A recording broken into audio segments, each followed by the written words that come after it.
You have been such a great guest. But before you take off, would you mind giving us a writing tip, please? You've certainly written your fair share of amazing bestsellers, and we could use a little tip. So if you could Yeah. just, you know, Yeah, my the most important thing I would share with anyone who wanted to be a writer is my personal epiphany.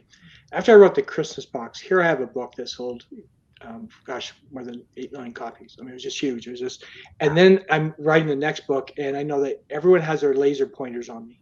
They want to destroy me. You can feel it, you can see it. They're getting ready to attack, and I am under so much pressure. And it's like, okay, we're going to pay you millions of dollars to write another bestseller. And I keep trying to write it and write it, and after 6 months, I have nothing.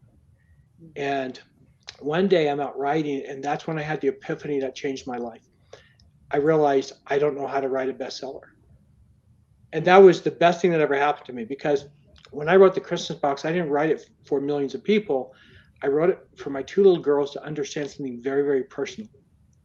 And so I stopped writing for the world and I started writing for myself. I Mm. started to write something that I thought mattered. And I thought, they're going to hate this. It's not going to do well, but it doesn't matter. It's me. It's all I know. And so I wrote, instead of trying to write broad, I wrote very small. And then the next book was a huge bestseller. And every book has been that way since then.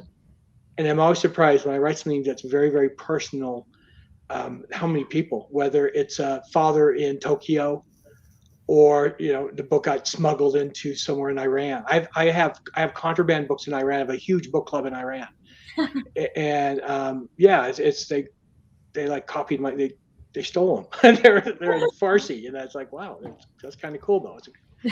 And it's like I just write what matters to me, and what we find is that we really have a lot in common, a lot more than we think we do.